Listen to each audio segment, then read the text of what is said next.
ليه اصور ليه يا فندم؟ شرطه تجيني تاخدني. لا صور بس، لا شرطه تجيني تاخدني يا فندم. ان شاء الله ان شاء الله. انت ما مطبخ بس؟ لا يا فندم مش مطبخ، ده وليمه ملح. اي ملحمه وش اسمها؟ وليمه اليوم، ملحمه وليمه اليوم. وين في حي وليمه اليوم. غنيمة اليوم ما شاء الله جيف. في حي حي الرمال. حي الرمال. يا جماعة الخير يا جماعة الخير، شوف طلعته، شوفوا الملحمة، شوف هذا رقم اللوحة عند الجياب. هذه شوف يبغى يشيلها شوف يبيعها على المساكين اللي ياكلوها. شوف يا جماعة اللي ما داري.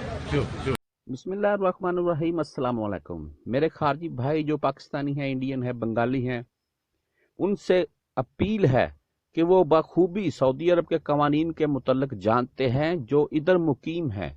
उनसे अपील है कि खुदारा कोई भी किसी किस्म का गलत काम करने से पहले अच्छी तरह सोच लें।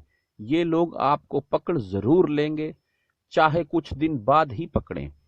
तो ये वीडियो सऊदी अरब से ही ली गई है और सऊदी हजरात ने ही इसको पकड़ा है। ये भाई का अब मैं नहीं बताऊंगा ये इंडिया का है, बांग्लादेश का या पाकिस्तान का है, लेकिन इसे इन सऊदी हजरात ने पकड़ा है मुर्दा भेड़ें उठाते हुए। सऊदी का कहना है कि पहले को कुत्ते का गोश्त सप्लाई किया गया, अभी ये मुर्दा भेड़ें शहरों में सप्लाई करेगा ताकि ये उधर बाद में इनका गोश्त बनाकर बेचा जाए या होटलों में जाए, जैसे भी ये लोगों का आगे बातचीत होता है। एक सऊदी जो बूढ़ा वो यही इसके मुतल्लिक फरमा रहा है कि अगर ये बल्दिया की गाड़ी हो तो और बात है, क्योंकि बल्दिया की गाड़ी तो कचरा मचरा उठाते हैं, वो तो गली मोहल्लों में से सफाई करेंगे, कहीं और लेकर जाएंगे फेंकेंगे, लेकिन ये बल्दिया की गाड़ी भी नहीं है। ये एक आम रूटीन वाइज अपने यूजेबल के मुतल्लिक गाड़ी है। इसमें ये भेड़ें लाद रहा है और यकीनन इसने किसी से बात की है और किसी को बेचेगा ये।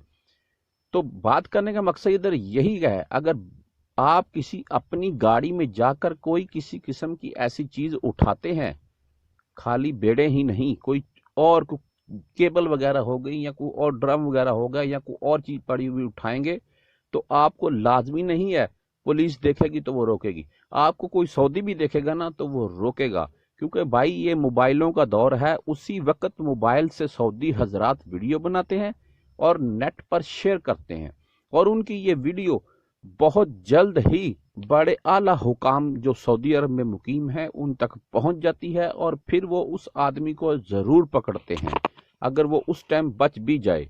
तो लिहाजा मेरी आप दोस्तों से अपील है कि किसी भी किस्म का कोई भी 2 नंबर काम करने से पहले ये ज़रूर सोच लीजिएगा कि आप सऊदी अरब में मुकीम हैं, क्योंकि ये आपको नहीं छोड़ेंगे, चाहे कुछ दिन बाद ही पकड़ें, लेकिन आप तक पहुंच ज़रूर जाएंगे।